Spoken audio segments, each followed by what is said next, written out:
lancer l'enregistrement. Alors bienvenue à ce webinaire. Pour certains, finalement, ça devient une habitude, on se revoit tous les lundis. Et on va essayer aujourd'hui de voir une autre thématique par rapport au webinaire de la semaine dernière. Je viens de mettre en lien dans le channel Discord du P3 une mini-implémentation dans MVC sans événement. Donc, essayer de rendre la chose un petit peu plus user-friendly. Donc, si jamais vous avez du temps pour l'étudier, n'hésitez pas. Voilà, donc aujourd'hui, on va plutôt parler base de données.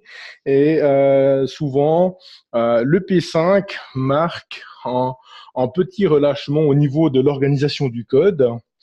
Et une remarque qui m'a été faite il n'y a pas très longtemps de cela, quand j'ai parlé de structure objet sur le P5, on m'a dit oui, mais pour ce projet, ça ne valait pas la peine.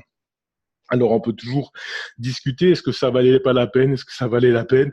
Toujours est-il que c'est dans les requis du projet et qu'on peut essayer d'observer un petit peu ou de voir qu'est-ce que l'objet peut nous amener dans ce contexte-là. Alors, au projet 3, on utilisait de l'objet pour représenter des objets de jeu, donc vraiment des objets qu'on arrivait à imaginer dans la vie de tous les jours ou dans la vie de gamer.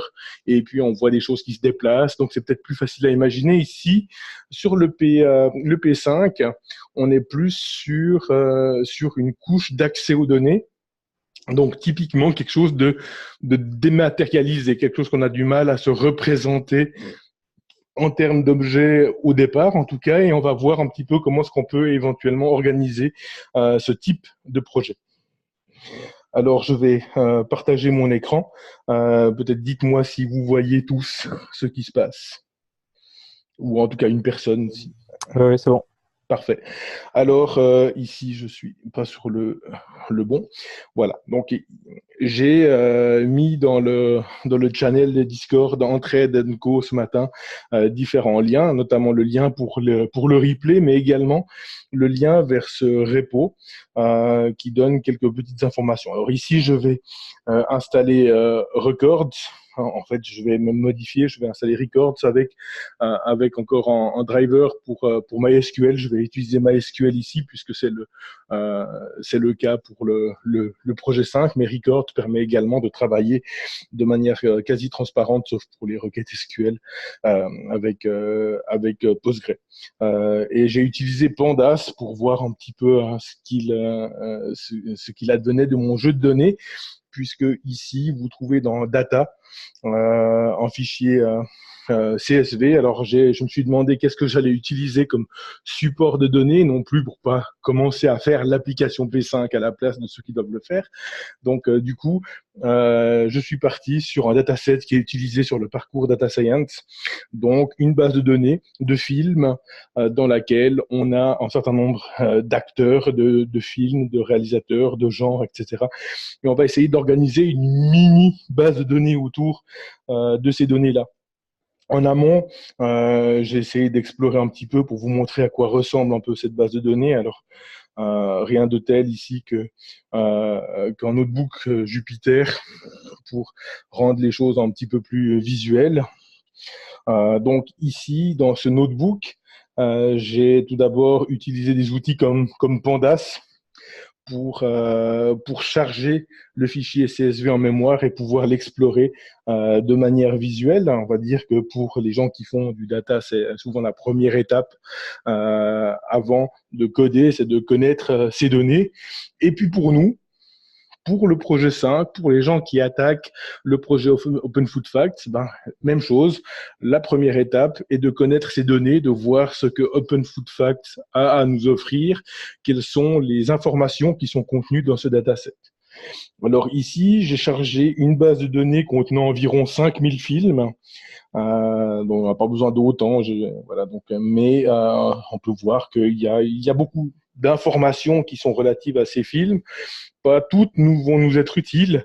Alors, j'ai décidé d'en sélectionner certaines. Donc, on voit que ici, notre dataset contient notamment la couleur, le nom du directeur, enfin du réalisateur, et des Facebook likes, par exemple, une métrique de popularité comme IMDb Score, ainsi que le lien vers la page IMDb du film, quelques keywords décrivant le film.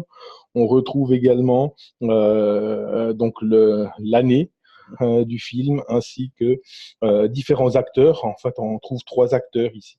Donc sous acteur en name, acteur 2 name et acteur 3 name, ainsi que différentes informations que j'ai décidé de trier. Et ici, j'ai décidé de faire une petite sélection. Donc de garder le nom du réalisateur, le nom des acteurs, les genres, quelques keywords et donc l'année, l'IMDb score pour avoir une petite métrique un petit peu similaire au Nutri-Score ici et les content ratings. Je vais encore voir si je les garde. Ça, c'est la limite d'âge ou la limitation d'âge par rapport au film, le pays, l'année et finalement le lien vers la page IMDb. Donc, on voit que ces données sont ici, se retrouvent dans une sorte de tableau euh, voilà, au nombre de colonnes relativement limité.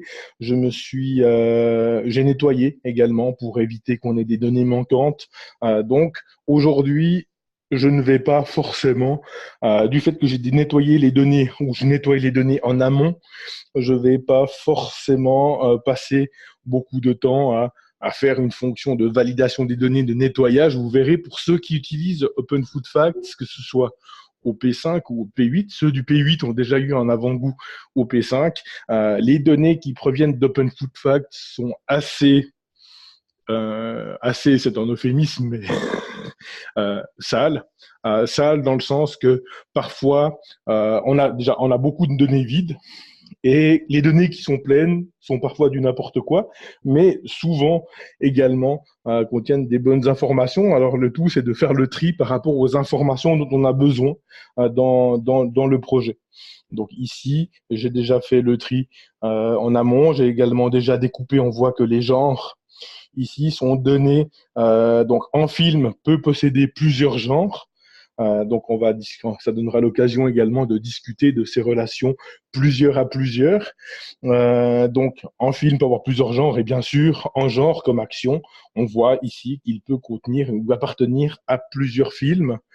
Même chose dans les keywords. Alors, les keywords, il y a 5000 films, mais 8000 keywords dans ce dataset. Donc, ici, on voit qu'environ 3000 keywords concernent un seul film. Donc, il y a un petit peu de l'utile, du moins utile. Mais le concept de keywords m'intéressait ici. On verra si on va l'utiliser. Et qu'est-ce qu'on a encore? Le content ratings, bon, le pays, c'est essentiellement des films américains et anglais. Et l'année, je n'ai pas normalisé le type ici. On voit qu'on a quelques données manquantes. Ces NaN représentent des données manquantes que j'ai au final nettoyées pour avoir un 100% de remplissage. Donc avec Pandas, pour ceux qui s'y sont intéressés un peu dans le cours de Céline, je crois que c'est dans Perfectionnez-vous en Python qu'elle a utilisé un petit peu Pandas. Pandas est très utilisé par les data scientists et si vous avez des données tabulaire à nettoyer, c'est très très puissant, ça permet de le faire en très peu de lignes de code, donc c'est très expressif. Et ici, donc en quelques lignes, j'ai maintenant 100% de remplissage avec 4602 films. J'ai ici également découpé mes genres, maintenant qui se présentent sous la forme d'une liste de plusieurs genres pour chacun des films. Et même chose, chacun des acteurs, maintenant les trois acteurs se présentent dans une seule colonne acteur où j'ai réuni mes acteurs 1, acteur 2, acteur 3 et finalement les keywords, pareil, également réunis dans une liste. Voilà, donc ceux qui voudront étudier ce Jupyter Notebook, il est présent directement dans le repo sous Jupyter. Alors, notre base de données va devoir contenir ici certaines informations alors qu'on va garder. C'est essentiellement l'information de film sur lequel je crois même que pas sûr, est-ce que j'ai carrément été jusqu'à gicler le nom du film. Attendez que je regarde ça. Hop. Genre, plot keywords.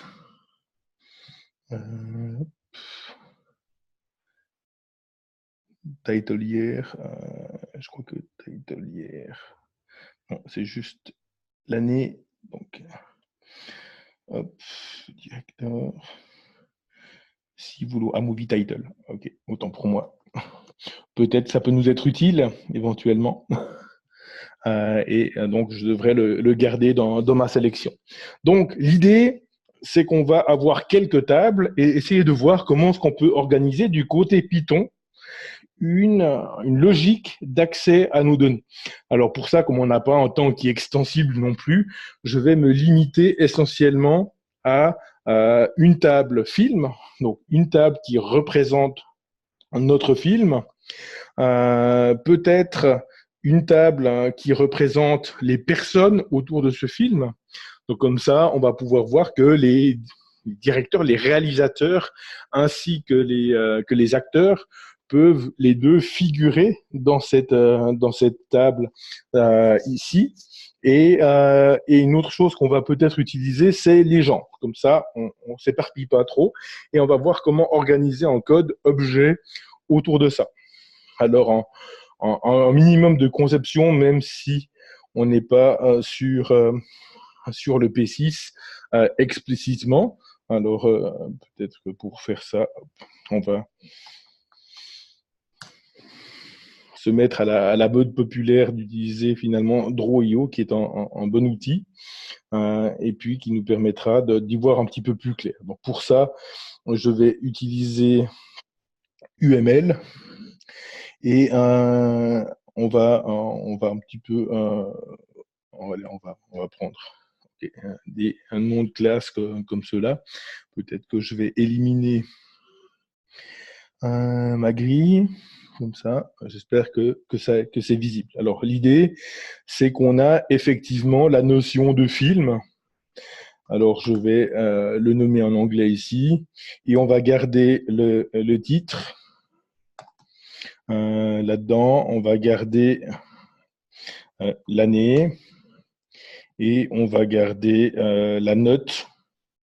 Donc, l'IMDb score, donc je vais l'appeler score ici. Et puis, on va éventuellement encore... bon, allez, c'est tout. Pour la démo, ça conviendra parfaitement. Ensuite, nous avons la notion de, on va dire, de personne, mais cette personne pourra avoir différents profils. Cette personne pourra être en réalisateur ou éventuellement en acteur ou plusieurs acteurs. Donc ici, on peut essayer alors soit d'avoir deux tables pour ça. On pourrait très bien avoir un acteur, et puis on pourrait très bien avoir un réalisateur, donc là, un directeur par exemple. Donc très bien. Le problème, c'est qu'après, on peut se demander, voilà, en acteur ou en directeur, bon, pourront être tous les deux, ou un acteur pourrait être un directeur.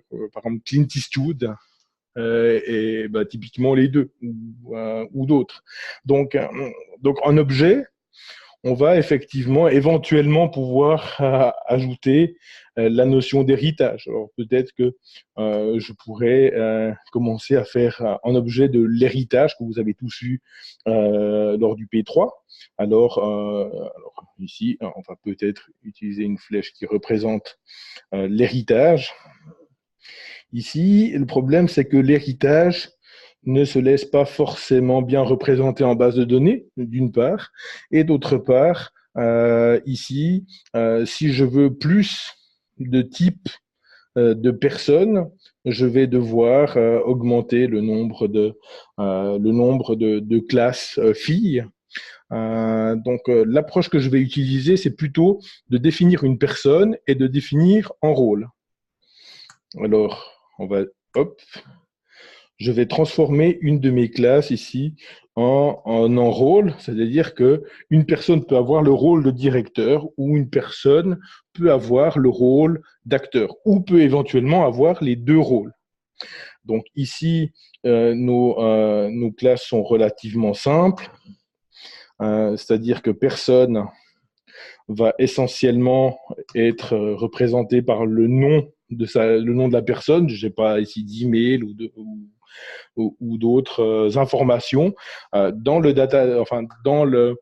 base de données, j'ai des informations par rapport aux Facebook likes de ces personnes, par exemple. Donc, je les ai pas mises ici. Et le rôle, également, je vais lui donner en nom ou en label le nom du rôle. Alors, on va dire que c'est name aussi.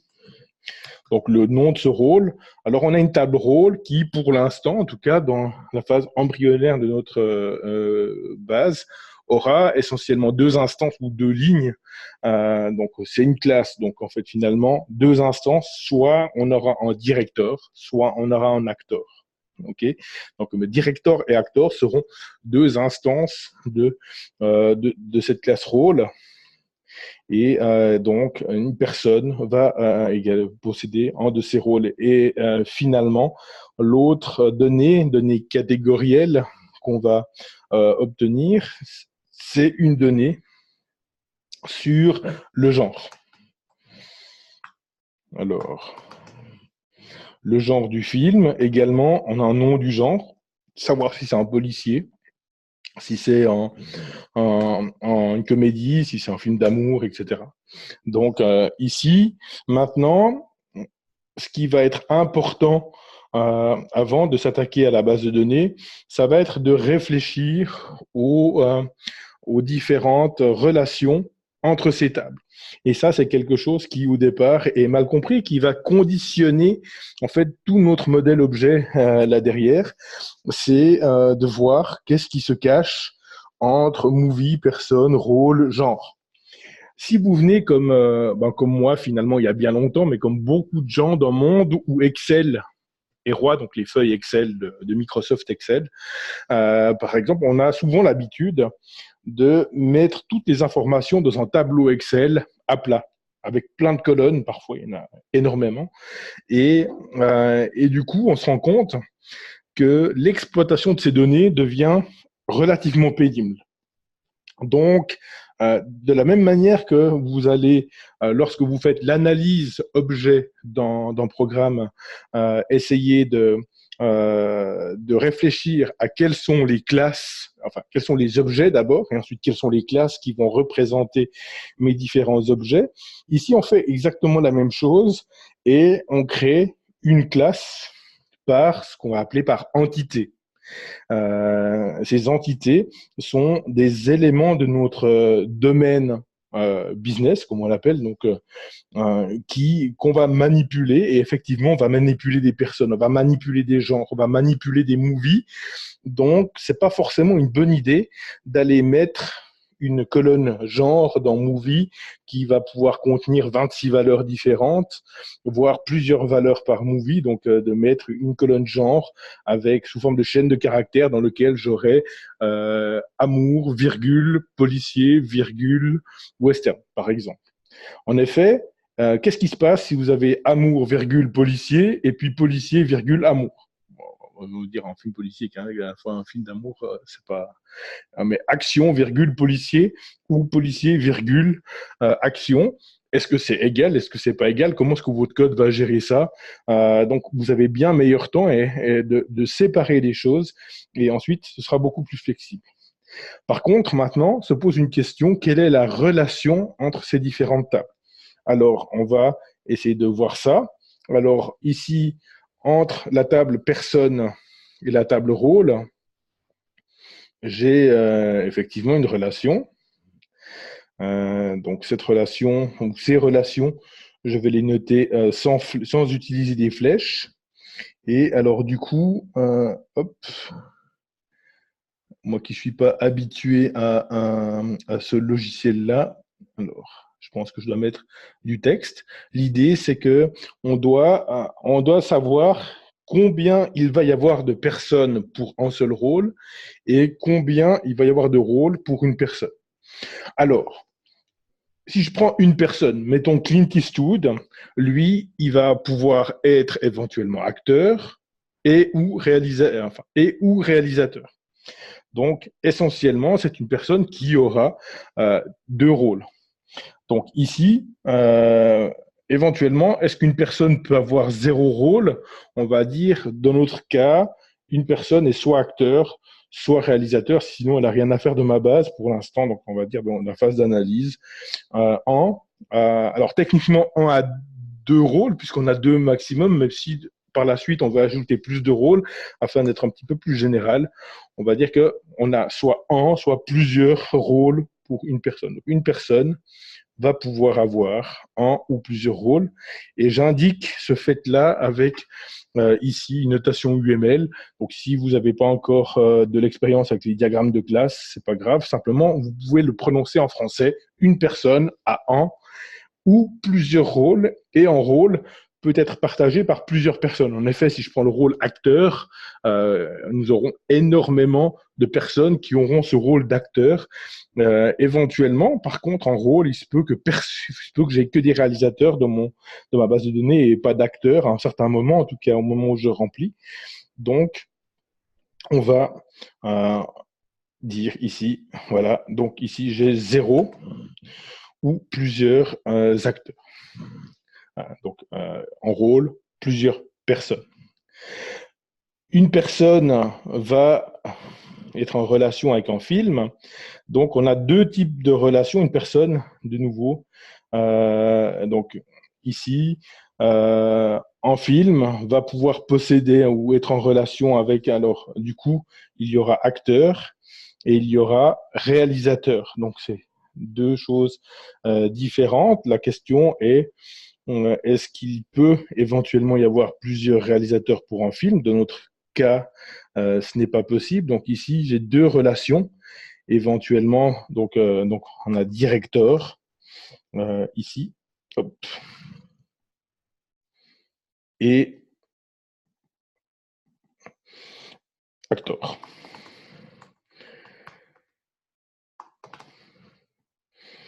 Donc, de nouveau, on va se poser la question bidirectionnelle de savoir, donc, un film possède combien de directeurs. Donc, typiquement, on l'a dit, en tout cas, sur notre base de données, en film, c'est essentiellement en directeur. Donc, il n'y a pas de films qui n'ont pas de directeur et il n'y a pas de films qui ont plusieurs directeurs. Donc, en film, c'est un directeur. Par contre, une personne peut être directeur, peut diriger plusieurs films en tant que réalisateur. Donc, on a cette relation ici. Donc, une personne peut diriger 0 ou plusieurs films en tant que réalisateur.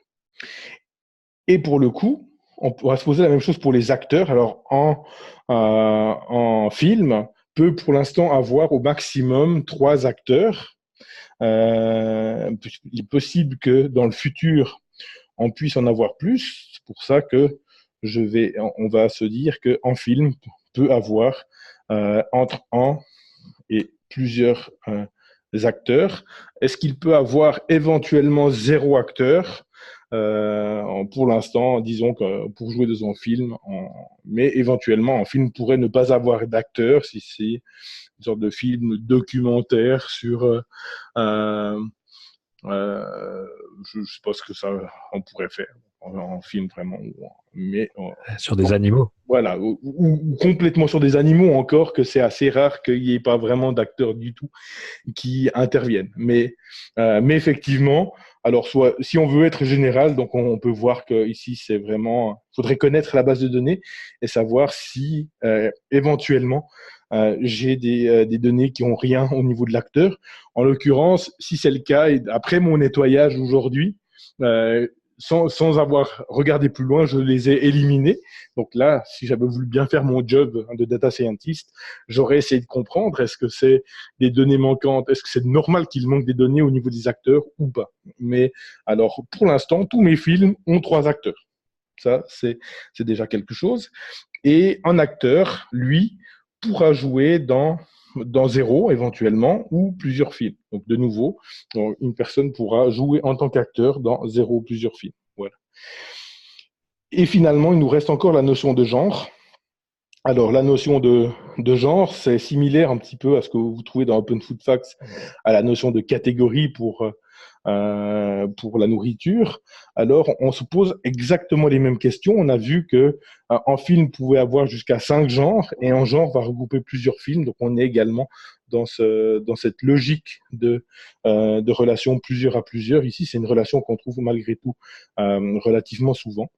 Et donc ici, un film aura, alors ici, on va dire au minimum un genre, toujours, quand vous mettez un, posez-vous toujours la question, est-ce que ça pourrait être éventuellement zéro ou plusieurs genres?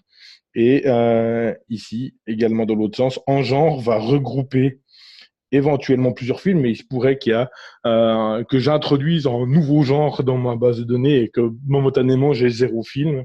Alors je vais partir éventuellement de zéro à ce niveau-là. Donc voilà. Donc on a identifié un petit peu l'essentiel de nos éléments et je l'ai fait volontairement avec un diagramme de classe, un diagramme UML de classe n'a pas pour objectif de représenter une base de données, mais un diagramme UML de classe ici modélise notre domaine fonctionnel plutôt du point de vue d'un langage objet, ici Python, et du coup, on va pouvoir représenter ces différentes entités elles-mêmes sous la forme de classe. Donc, si j'ai fait un diagramme de classe, je pourrais, sans me poser plus de questions que ça, représenter une classe genre, une classe personne, une classe rôle, une classe, ouais, je les ai toutes, movie. Et c'est ce que, pour ceux qui ont fait du Django, vous connaissez sous le nom des modèles. Donc, si je prends mon projet maintenant, que je commence alors par, peut-être, hop, on va tout d'abord créer un package que j'appelle movie, pas move, mais movie. Voilà, comme c'est un package, je lui ajoute un init.py. Et ensuite, dans ce package, mettons que je lui ajoute, allez, soyons proches de Django ici, models.py. Et dans ce models.py, finalement, la première chose que je peux faire suite à cette analyse, c'est créer des classes qui reprennent ces différents éléments. Alors, movie, il aura title, year et score. Donc, classe movie. Pour l'instant, je ne mets pas de docstring tout de suite. Donc, title, year et score. Après, on peut y aller comme ça. Donc, Python, depuis récemment, introduit un type de classe assez intéressant qu'on appelle les data classes, qui me permet de représenter directement title, year et score sous la forme de variables, ou plutôt d'attributs de classe. Et les data classes vont directement, automatiquement, créer une méthode init pour initialiser, faire un petit peu ce que je fais là. Donc, on peut voir que c'est pas mal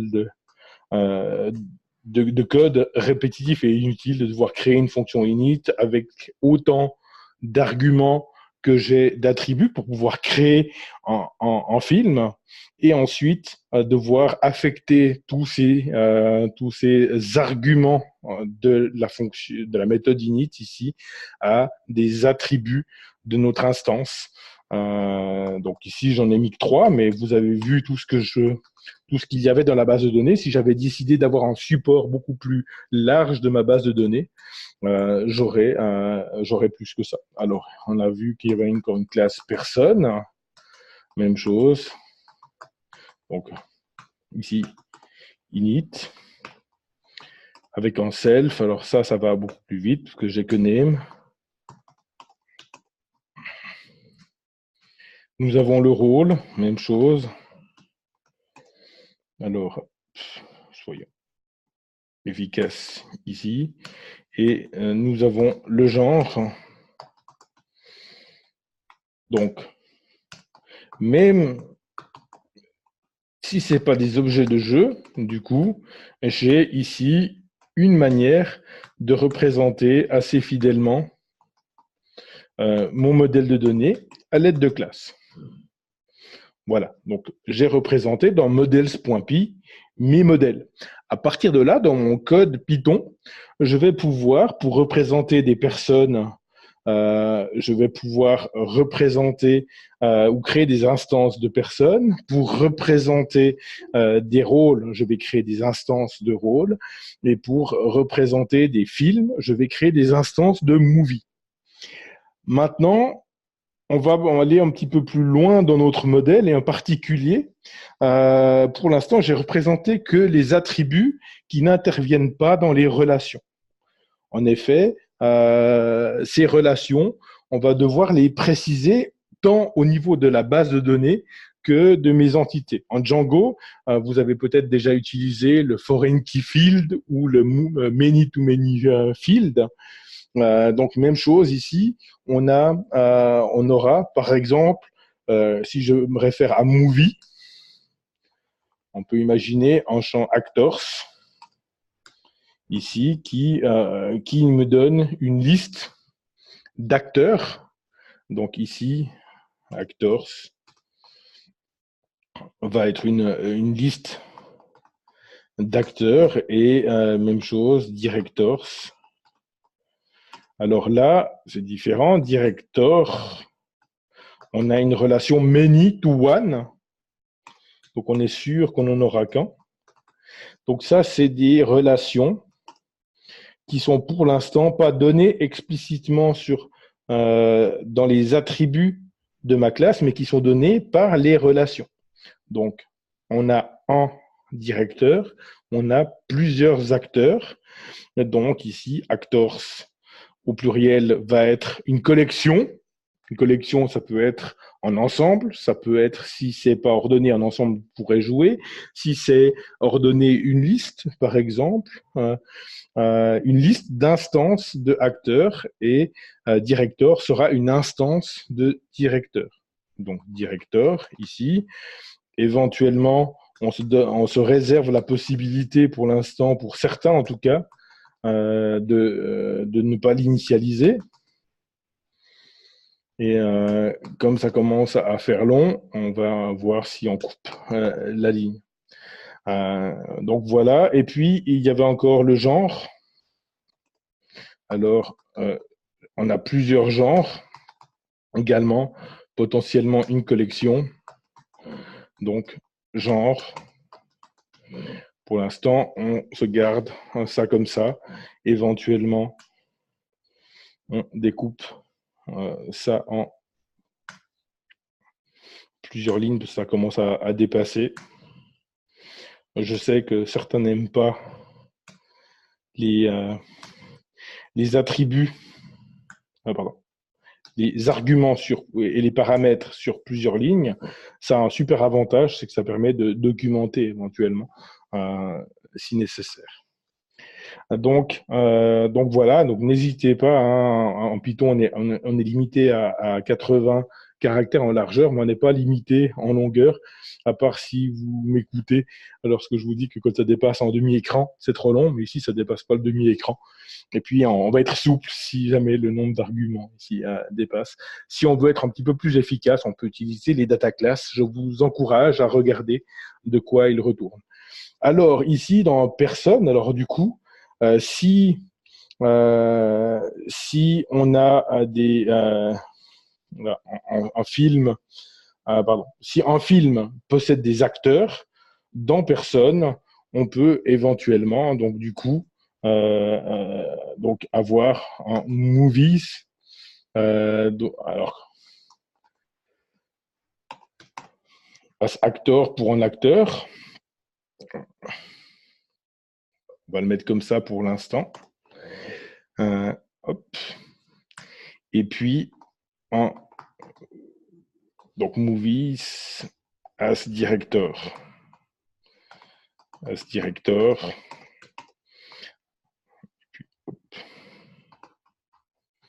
Puisque je n'ai pas beaucoup de cette classe, je vais privilégier les noms complets ici. Et puis, on a encore un rôle, self. Alors, le rôle, on peut en avoir plusieurs. Donc, roles égale roles. Même chose. Non. non. Donc, vous pouvez voir que dans un premier temps, le travail d'organisation peut être assez mécanique, mais ça peut avoir un côté un petit peu rassurant également de se dire, voilà, on est piloté par la conception de notre base de données, du coup, on navigue pas à l'aveugle et on va pouvoir, comme ça, organiser notre code autour de ces différents objets. Donc voilà, on a fait pour le rôle, alors de nouveau, si en rôle, ici, donc si nos personnes possèdent éventuellement plusieurs rôles, en rôle, on va pouvoir éventuellement avoir la relation symétrique. Personne. Alors, on n'est pas obligé de systématiquement avoir les relations symétriques. Il faudrait voir à l'usage quelles sont réellement les relations dont on a besoin.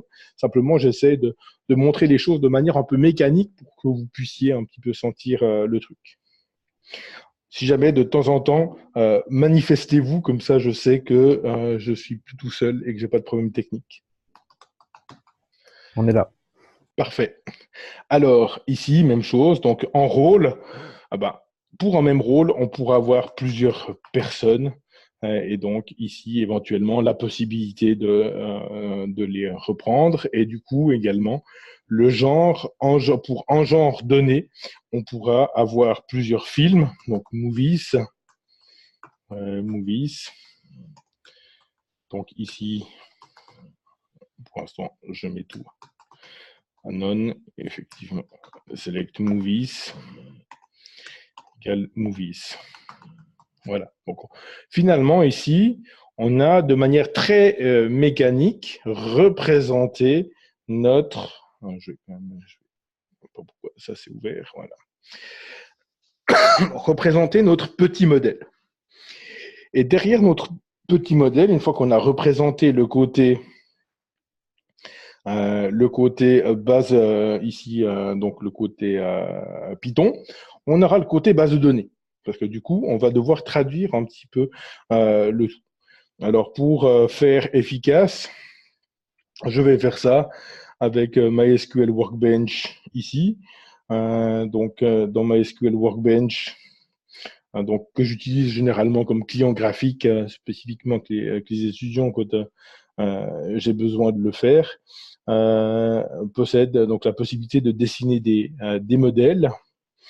Donc, c'est une représentation du modèle un peu différente parce que maintenant, on va voir la situation du point de vue d'une base de données relationnelle et on va voir que c'est pas toujours pareil qu'en Python. En effet, en Python, on voit que quand on veut représenter une relation plusieurs à plusieurs entre un film et des acteurs, on va utiliser une liste d'acteurs.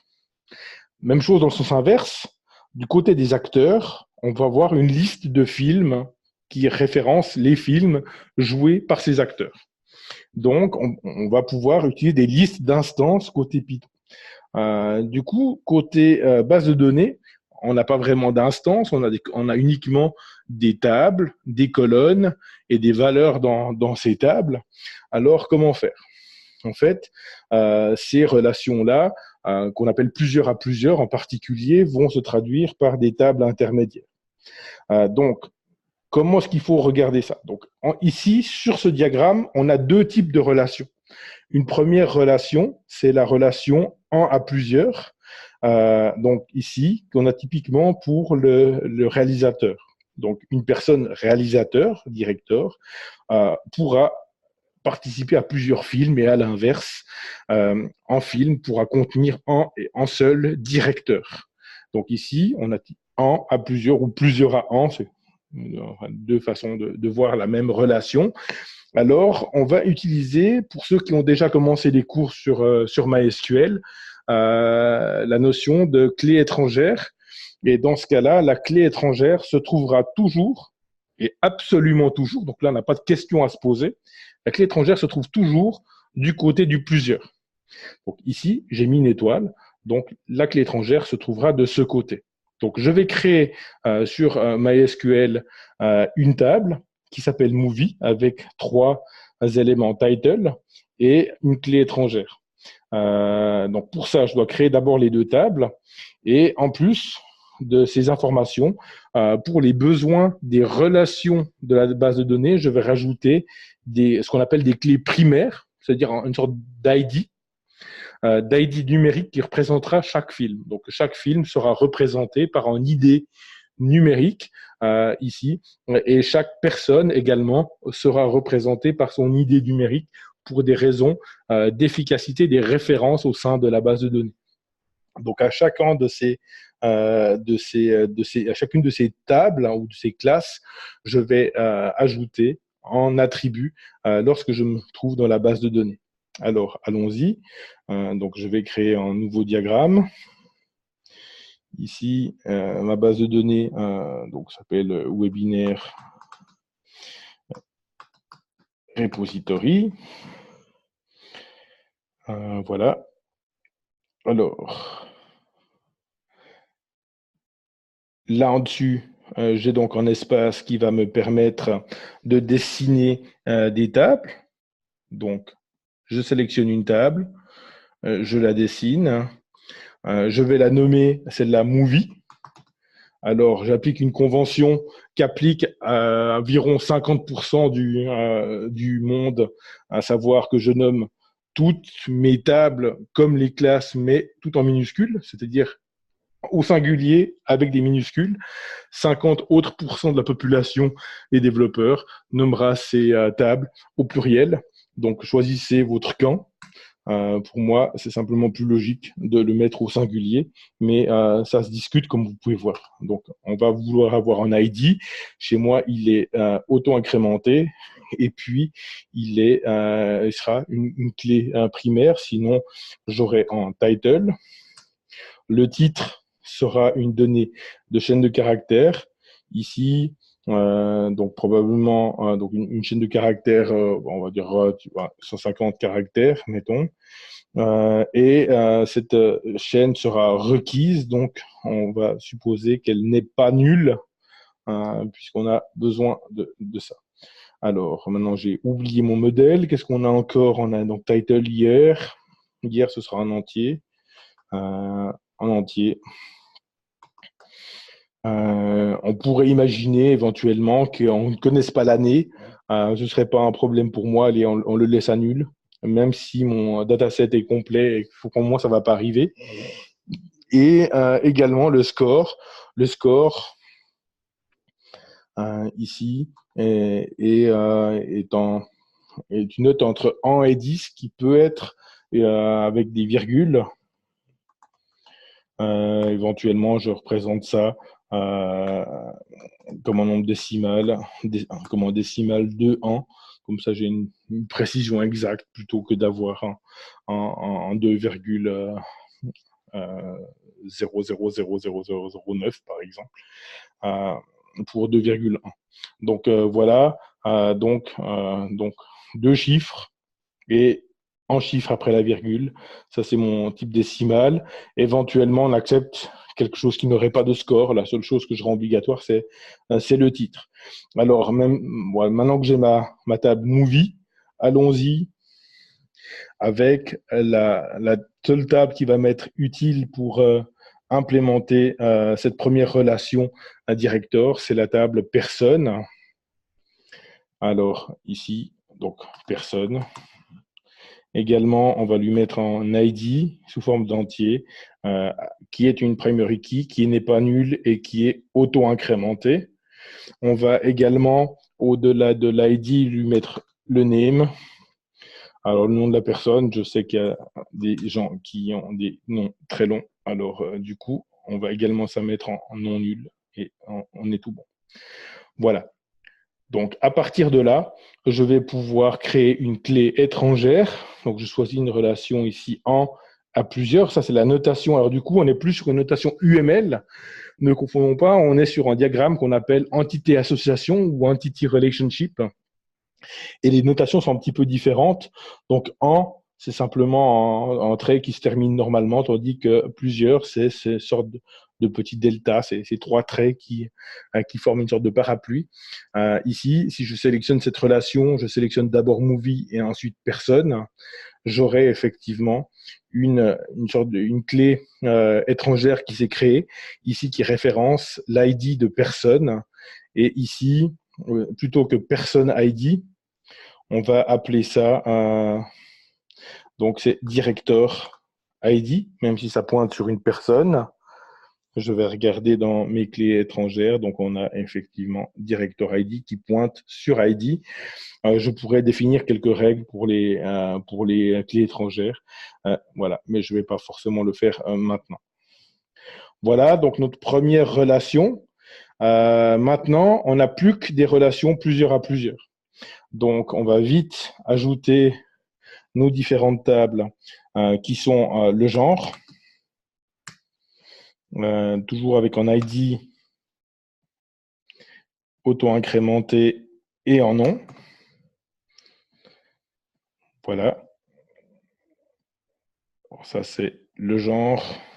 On va garder un petit peu la même logique d'emplacement que sur l'autre diagramme. Et le rôle. Alors, rôle.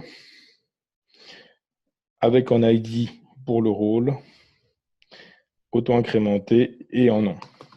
Donc, ici, ça va relativement vite. Voilà. Et du coup, on va devoir ajouter des relations plusieurs à plusieurs entre tout ça. Donc, les relations plusieurs à plusieurs, je vous ai dit, le plusieurs, c'est cette sorte de parapluie là qu'on retrouve d'un côté. Et donc, la relation plusieurs à plusieurs, c'est ce bouton-là. Et qu'est-ce qui se passe quand je l'utilise? On va voir que, en fait, ici, hop, on découvre qu'une relation plusieurs à plusieurs se représente comme une relation, avec une table supplémentaire comme celle-là. Donc, une relation plusieurs à plusieurs est impossible à représenter dans une base de données relationnelle. Alors, du coup, elle est représentée par deux relations plusieurs à un, de part et d'autre d'une table qu'on appelle une table d'association. Alors, l'avantage, c'est que MySQL Workbench les crée automatiquement. Et donc, du coup, on en a trois ici. Donc, on va garder les noms ici. Donc, en movie, donc un movie as person, où on pourrait, et puis un movie as genre. Alors, qu'est-ce qu'il me fait là? Hop, on va faire ça comme ça. Voilà. Donc, on a représenté notre base de données. Ici, je n'ai pas forcément de données à mettre à l'intérieur. Donc, une fois que j'ai fait ça, je peux, dans MySQL Workbench, aller dans le menu database et ensuite faire ce qu'on appelle du forward engineering. C'est-à-dire que je vais me connecter à une de mes bases, indiquer le mot de passe.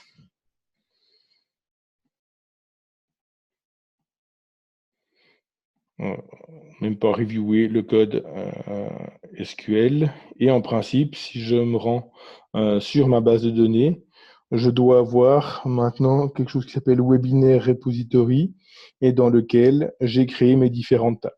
Alors, ici, je mets pour l'instant la partie que mon code Python, mon code applicatif, éventuellement, peut posséder une fonction d'initialisation pour installer les tables. Pour l'instant, je l'ai fait avec MySQL Workbench. C'était plus rapide pour ce webinaire. Donc, nous avons d'un côté le modèle. Alors, je vais essayer d'accéder malgré le fait que Zoom me met son... Alors, comment est-ce que je peux faire ça? Hop. Voilà, ça c'est le...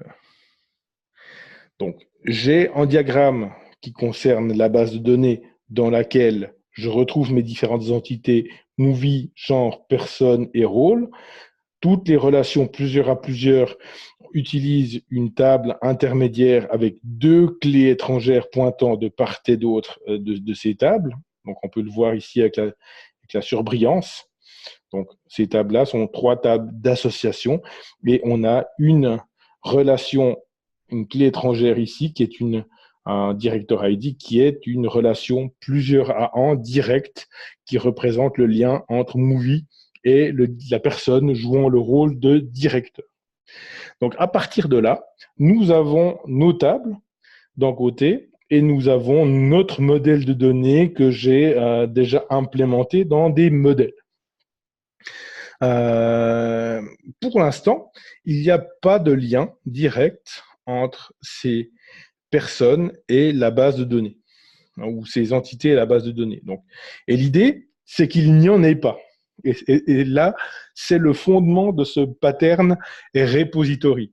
L'idée, c'est qu'on va externaliser ou on va mandater des classes pour gérer l'enregistrement des movies, donc des films, des personnes, des rôles et des genres en base de données.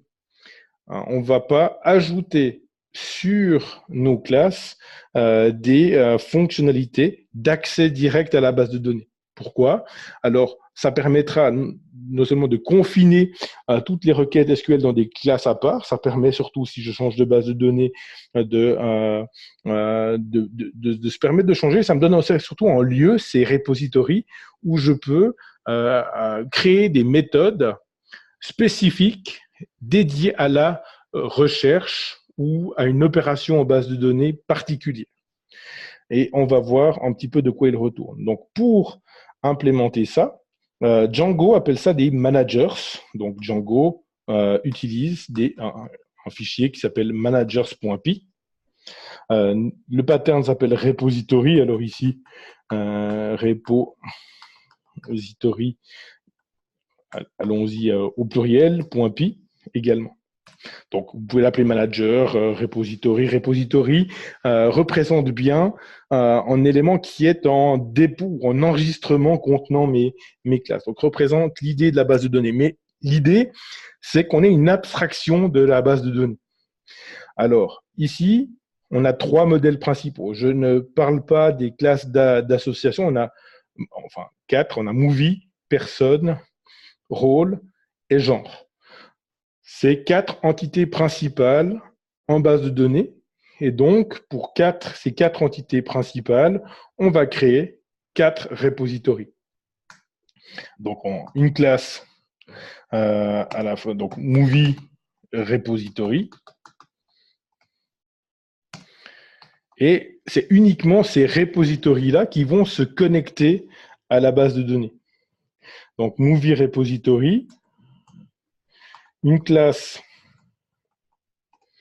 personne repository, de nouveau, ou personne manager, une classe rôle repository. Alors après, vous pourriez vous dire, ouais, mais est-ce que ça vaut la peine de le faire pour le rôle? Mettons, voilà, en situation d'apprentissage, soyons un peu mécaniques parfois, et puis après, on prend des décisions importantes quand on a plus l'habitude de le faire.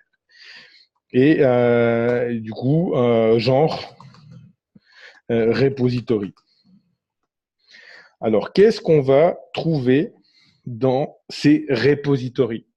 Alors, pour ceux qui sont sur le P8, vous avez déjà utilisé des repositories.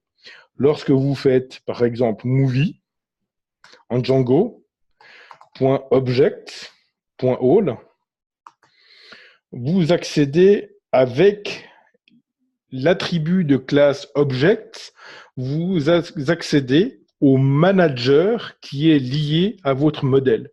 Et votre manager n'est rien d'autre qu'un repository. Ce repository a une méthode. Alors ici, ce n'est pas vraiment all, mais cette méthode est appelée avec all, qui va vous permettre de récupérer toutes les instances de movie en base de données. Et ce qui est formidable pour votre code applicatif, c'est que ça vous permet d'avoir du code qui pourra ressembler à ce genre de choses. Donc ici, hop. Donc si j'ai besoin de récupérer des movies et des films, moi ce que je veux c'est movie, object, ou alors movie repository. Donc on peut choisir la manière dont on peut le faire, mais si je le fais à la Django, on va dire movie.object.get, alors mettons get all ou get, et ensuite donc get all, et du coup on pourra créer à l'intérieur de cette classe movie repository une méthode get all self. Ou alors, éventuellement, un get. Alors, si j'ai besoin de retrouver, par exemple, donc les action movies, donc les films d'action, on pourrait créer une méthode get all by genre. Ici, get all by genre. Vous vous arrangez pour en paramètre recevoir une instance de genre. Alors, à partir de maintenant, on parle uniquement d'instance, pas une chaîne de caractères où j'écris dessus action. Non, je veux vraiment une instance de genre, travailler avec mes entités directement. Et même chose, passe. Et on pourrait continuer comme ça avec des méthodes très spécialisées, get all by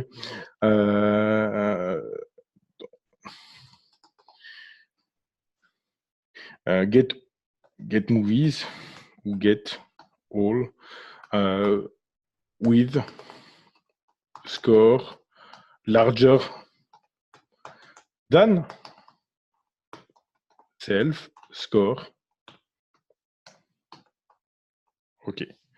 Donc, le repository, c'est donc un lieu qui fournit des méthodes qui vous permettra de réaliser les opérations qui vous sont utiles dans votre programme, dans votre application. Si vous avez besoin, dans un projet tout à fait imaginaire, de retrouver des produits qui sont malsains pour une catégorie donnée, créez une méthode qui s'appelle get unhealthy products by category. Si vous avez besoin de retrouver tous les articles de blog qui ont été publiés une certaine année, vous créez get all by year, quelque chose comme ça. Et de cette manière-là, vous allez pouvoir avoir ensuite implémenté à l'intérieur de ces différentes méthodes la récupération en base de données qui est nécessaire. Donc, du coup, vous avez besoin d'utiliser une bibliothèque comme Records ou comme MySQL Connector Python ou comme PsychoPG2 Binary pour s'interfacer avec une base de données PostgreSQL, ou alors simplement en utilisant SQLite, si vous avez une base de données dans SQLite. Dans ce cas, dans ces méthodes-là, nous aurons le SQL. Et vous commencez à voir l'avantage de ça, c'est que dans tout le reste de mon code, j'aurai aucune référence à du SQL. Donc, du coup, toute ma couche d'accès à la base de données va être complètement contenue dans cette couche repository. Je peux même ensuite créer une fonction simplement qui permet de sauver, par exemple, en ici, self, et puis movie. Voilà. On va dire que, hop, une fonction qui me permet de sauver en movie. Même une fonction, ça c'est, on retrouve ça souvent en Django. Hop, on peut mettre, alors, movie, c'était tout ça. Je remonte ici, je garde, je prends tout ça.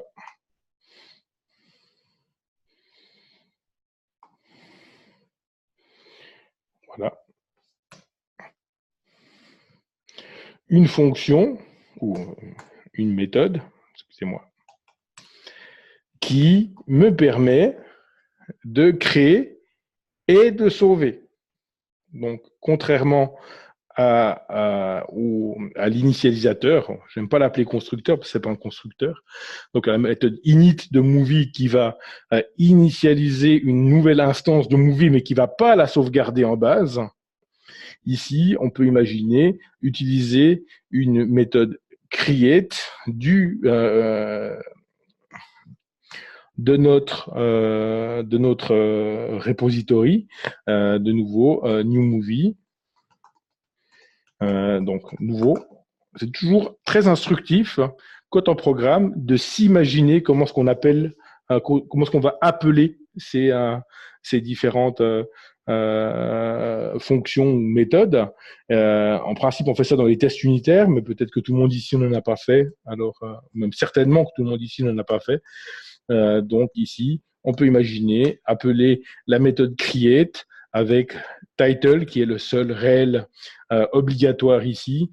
Title égale, alors title, on va lui dire, voilà, mon nouveau film. Un nouveau film qui n'a pas peut-être encore de score, etc., mais que je vais enregistrer au niveau du film. C'est le seul que j'ai trouvé obligatoire pour l'instant. Alors, ici, pour l'instant, je ne m'occupe pas du tout de l'ID. Okay, je vais créer un nouveau film. Il va être créé en appelant le code SQL qui est nécessaire. Je vais avoir une instruction donc en insert, donc une requête SQL de type insert qui va être effectuée sur ma base de données. Si je retrouve ma base de données, voilà là. Et donc, en insert qui va être fait dans ma table movie. Je vais devoir encore préciser le nom probablement de l'acteur, du directeur. Qu'est-ce que j'ai mis pour ma clé étrangère sur movie? Ici, je vois qu'elle est note nulle, donc a priori, je vais devoir à ce niveau-là préciser le directeur encore. Si je veux le modifier, je peux encore le modifier à ce niveau-là. Et ensuite,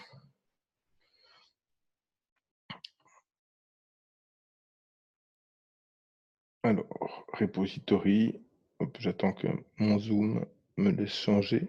Voilà. Donc ici, voilà par exemple, alors, director. Et donc, on va passer une instance de director qu'il nous faudra créer au préalable, donc new director s'il est nouveau, sinon il faudra aller le rechercher en base, et donc du coup, par exemple, new movie director égale personne point object point create, ou alors simplement get by name, et vous allez obtenir le premier directeur qui aurait ce nom-là. Donc ici, mettons, je suis le directeur de ce film. Donc du coup, je vais pouvoir jouer avec mes instances. Et du coup, vous commencez à voir que ça peut être éventuellement relativement naturel de jouer avec des objets, le tout, et de mettre la chose en place. Alors, il nous manque ici la notion d'ID qui est dans ma base de données. Ici, je ne joue pas explicitement avec les ID, ce serait pas mal qu'ils soient malgré tout dans mes modèles de données. Donc, on va les initier systématiquement à none. Et c'est mes repositories qui, lorsqu'ils créent une nouvelle instance, vont mettre l'ID qui convient. Comme ça, ça me permettra de référencer de manière unique mes différentes instances. Donc, sur chacun de mes modèles, j'aurai un ID, mais dans aucune de mes méthodes init, j'aurai un paramètre qui s'appelle ID a priori, puisque ce n'est pas quelque chose que je veux initialiser à la main. Donc, j'ai un ID partout. Et si on veut faire quelque chose qui se rapproche de Django, on peut imaginer avoir une méthode enfin, un attribut pardon, de classe qui s'appelle object, par exemple, et qui va, alors, sur movie, me permettre d'instancier ici. Alors, hop, alors, ici, movie. Et c'est là que on a deux nécessités. À la fois, c'est d'importer movie repository. Donc, pour l'importer, ou pour importer vos repositories, vu qu'on les a tous mis dans un même répertoire repositories, from le répertoire courant. Alors, j'ai écrit repositories, repositories, et du coup, alors qu'est-ce que repositories, voilà. Donc, from repositories, import, et puis du coup, on a le movie repo. Mais également, on va avoir besoin d'une connexion à la base de données, puisque c'est les repositories qui vont se connecter. Alors, une chose dont on va avoir besoin, donc, c'est de définir un init. Alors, soit on le fait partout, soit on crée un base repository où on le fait pour tous. Mais toujours est-il que j'aurai besoin d'une connexion à la base de données. Ici, self.db égale db. J'aime bien créer ma connexion hors de toute classe, puisque ce que je veux créer, c'est une seule connexion pour toute l'application. Je n'ai pas besoin que chaque repository ait une nouvelle connexion à ma base, suivant quelle base, suivant la manière dont votre base avec laquelle votre base est configurée, vous aurez pas accès à beaucoup de connexions. Donc ici, il n'y a pas de nécessité d'avoir plus de connexions que tant. Donc, on va éventuellement créer un accès. Et pour ça, alors, soit on crée un autre pattern qui s'appelle le singleton. C'est plutôt un anti-pattern habituellement, mais ici, on va voir avec quelle souplesse on peut l'implémenter en Python. Donc, du coup, si je veux créer un singleton, alors, je vais déjà installer pour mes accès aux données records, ici MySQL connector Python, et puis éventuellement Pandas si je veux finir, mais je pense que vu l'heure avancée, on n'aura pas bien sûr le temps d'aller au bout, mais j'espère amener ici quelques informations sur les architectures qui sont utiles. Alors du coup, notre singleton, on va pouvoir l'implémenter dans un module database, par exemple. Alors, l'avantage, c'est qu'en module n'est rien d'autre qu'en singleton. Donc, finalement, je peux très bien prendre le module records et créer une database, une connexion à ma base de données avec records. Donc, ici, database. Et puis, le tour est joué. Donc, ma connexion DB ici, je vais pouvoir y accéder depuis partout, simplement en faisant ici dans mes modèles, ici, from.database import DB. Et du coup, j'ai qu'à passer ma connexion un peu partout dans chaque... donc ici, même chose. Je vais créer un object avec personne repository. Et donc, du coup, je vais également ici ajouter le person repository.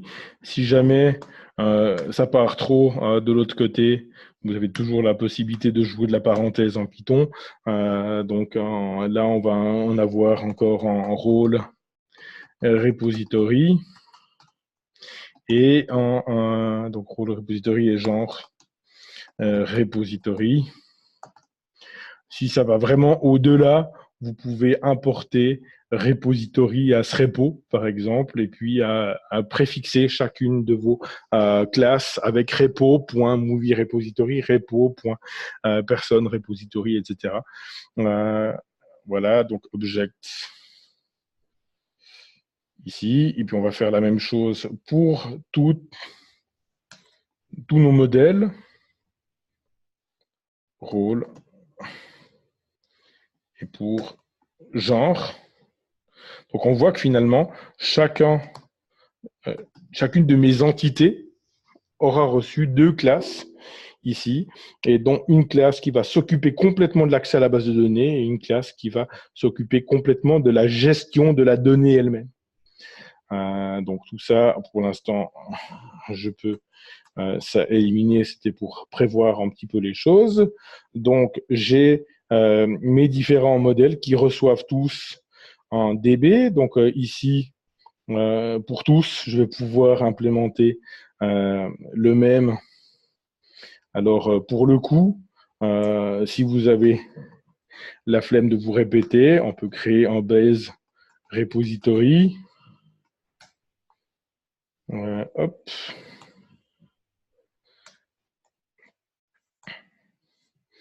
Et puis,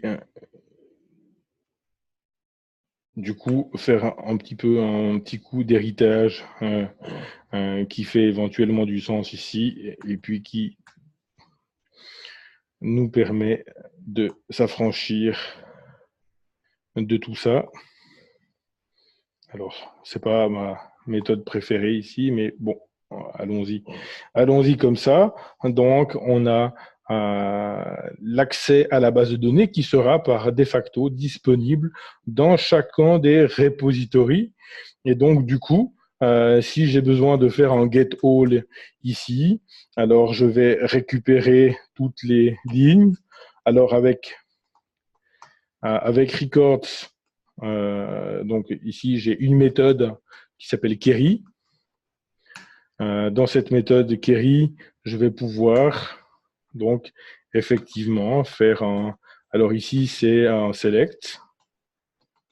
Alors faisons un truc simple ici. On est dans un repository Movi. On veut simplement tous les avoir, mais en le faisant simple, on se rend compte que ça va pas être si simple que ça. Donc, j'essaierai de terminer ce code et de le mettre sur un repo public, parce que ici, vous voulez non seulement récupérer les films, mais pour chaque film, on voudrait éventuellement récupérer les acteurs qui sont associés, le directeur. Alors, le directeur, c'est facile, ça va être une requête, mais en plus également les gens qui sont associés, et on voudra construire toute cette structure ici, où on aura pour les externes, donc les acteurs, on va dire une liste ou une collection d'instances de acteurs. Les directeurs, on aura en directeur, donc une instance de directeur, et les genres, une liste ou une collection d'instances du genre. Donc ici, vous allez devoir implémenter en SQL cette logique avec une ou plusieurs requêtes. C'est vous qui regardez pour vous débrouiller avec l'expérience que vous avez, et en fonction de l'expérience que vous avez, vous allez un petit peu pouvoir affiner et optimiser ce point-là. Au niveau de la connexion, tout se passe dans ma classe database ici. Alors, je l'ai volontairement pas connecté parce que finalement, records me permet de me connecter à l'aide d'une variable d'environnement, et comme j'utilise pipenv, je peux créer un fichier .env dans laquelle ou dans lequel je peux créer une variable d'environnement qui s'appelle database URL. Alors ici, mon URL va ressembler au niveau de Records, pour ceux qui n'ont pas l'habitude d'utiliser Records. Donc, je me connecte à MySQL ici. Ensuite, avec le driver MySQL Connector,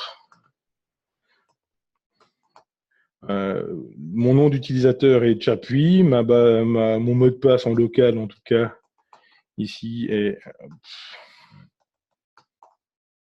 Et je suis sur une base en localhost sur le port 3606, une base de données qui s'appelle, alors j'ai déjà oublié le nom, voilà, on va aller là, hop. une base de données qui s'appelle Webinaire Repository.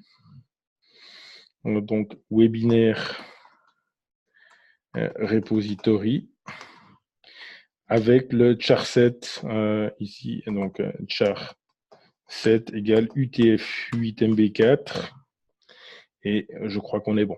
Donc, du moment que cette variable d'environnement est définie, ma database va automatiquement se connecter. Donc, à la charge de l'utilisateur de remplacer son nom et son mot de passe et ses données particulières dans ce fichier .env, par exemple. Voilà. Donc, vu l'heure, je pense qu'on va gentiment s'arrêter là. J'espère que, au niveau de l'organisation, vous avez pu voir que nous avons en résumé un certain nombre de modèles, un certain nombre de repositories qui représentent, eux, l'accès à la base de données. Et donc, c'est les repositories qui vont manipuler les instances de mes modèles, qui vont les sauvegarder en base, mais qui vont également aller les rechercher en base. Ce qui est important, c'est que les repositories vont vous permettre d'accéder à la base de données. C'est le seul endroit de votre application depuis lequel vous pourrez accéder directement à la base de données. Dans tout le reste de l'application, vous manipulez des objets. Dans ces repositories, vous avez la possibilité de créer des méthodes. N'hésitez pas à en créer beaucoup, des différentes, qui sont personnalisées à vos besoins. Ici, on n'est pas en train de créer un framework. Donc, on n'a pas besoin de méthodes génériques.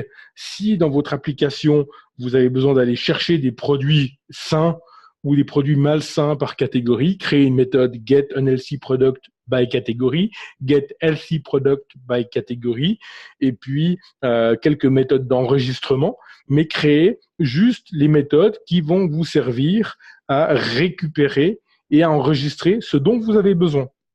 Ensuite, dans le reste de l'application, vous allez utiliser ces méthodes où elles seront nécessaires, généralement dans l'application client. Et cette architecture vous permet d'organiser de manière, alors au début de manière aveugle, de manière guidée par la conception, votre projet. Ensuite, vous pouvez ajouter autour de ça quelques classes pour l'implémentation de votre programme client et vous avez une application orienté objet qui fait du sens et qui permet de garder tout ce qui est accès à la base de données d'un côté. Et puis maintenant que vous êtes des experts en modèle vue contrôleur, vous pouvez également confiner tout ce qui est accès à l'UI, donc à l'interface utilisateur, également dans une certaine couche. Et puis au milieu, vous avez les modèles de l'application. Et parmi ces modèles vont figurer nos entités bases de données, mais également éventuellement d'autres classes qui ne sont pas concernées directement par la persistance ou par la base de données. Voilà. Donc, on va s'arrêter là. Est-ce que vous avez des questions? En fait, on est en train de refaire un SQL Alchemy à notre sauce, en fait. Alors, ici, clairement, on organise les choses de cette manière-là. Effectivement, SQL Alchemy ou l'ORM de Django vont utiliser cette logique d'organisation-là. Par contre, là où on n'utilise pas en SQL Alchemy, par exemple, c'est que clairement, on utilise notre SQL pour l'instant pour organiser le code à l'intérieur de nos repositories. C'est clair que du coup, si tu utilises SQL Alchemy ou si tu utilises l'ORM de Django, tu peux directement utiliser l'ORM pour implémenter ce genre de choses-là. Mais donc oui, si tu utilises un ORM, tu as déjà une partie de ce monde-là qui est implémenté pour toi. Pas tout. Par exemple, en Django, malgré tout, on a ces modèles, on va implémenter ses propres managers, en l'occurrence en Django, malgré le fait qu'on utilise l'ORM. Donc, l'ORM va souvent te proposer du côté de ce qu'il y a d'équivalent au repository, certaines méthodes génériques. Toi, ce dont tu vas peut-être avoir besoin en implémentant ton propre repository, c'est peut-être des méthodes qui sont vraiment ciblées sur tes besoins applicatifs. OK ? Sur ton besoin d'aller rechercher des produits malsains ou d'aller rechercher des produits sains ou des produits plus sains que qu'en notre produit, par exemple. Donc, vraiment créer des méthodes qui font que, au moment où tu programmes la méthode, tu vas te poser la question de la logique derrière cette récupération ou derrière cet enregistrement. Mais comme ça, dans tout le reste de l'application, tu n'auras plus besoin de te poser la question de cette logique-là. D'accord. En fait, c'est un espèce de déplacement de procédure, mais dans le code Python. C'est un déplacement de procédure dans le code Python, oui et non, dans le sens que à l'intérieur de ces procédures, tu peux avoir du code d'accès à la base de données aussi intelligent ou aussi sophistiqué que nécessaire, ou sophistiqué que tu es capable de le produire. Donc,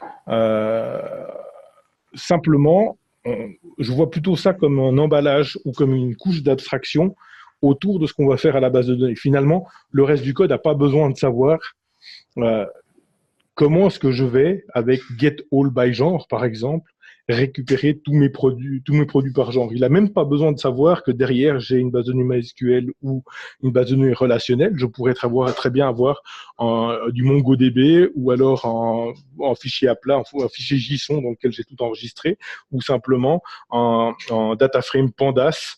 Et j'utilise Pandas, par exemple, pour requêter ce data frame. Donc, je pourrais très bien faire autrement. Donc, derrière cette couche d'abstraction, je vais cacher ces détails-là, mais cette méthode get all by genre, je peux l'implémenter avec Pandas, je peux l'implémenter en SQL Alchemy, je peux l'implémenter en RawSQL, je peux l'implémenter de différentes manières. Ok. Est-ce qu'il y a d'autres questions?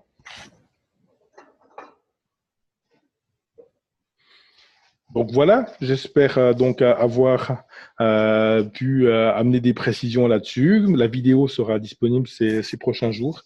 Et donc, si vous avez des questions qui vous viennent par après, n'hésitez pas à revenir vers moi. Ok. Merci beaucoup, Thierry. Bonne soirée. Merci, bonne soirée.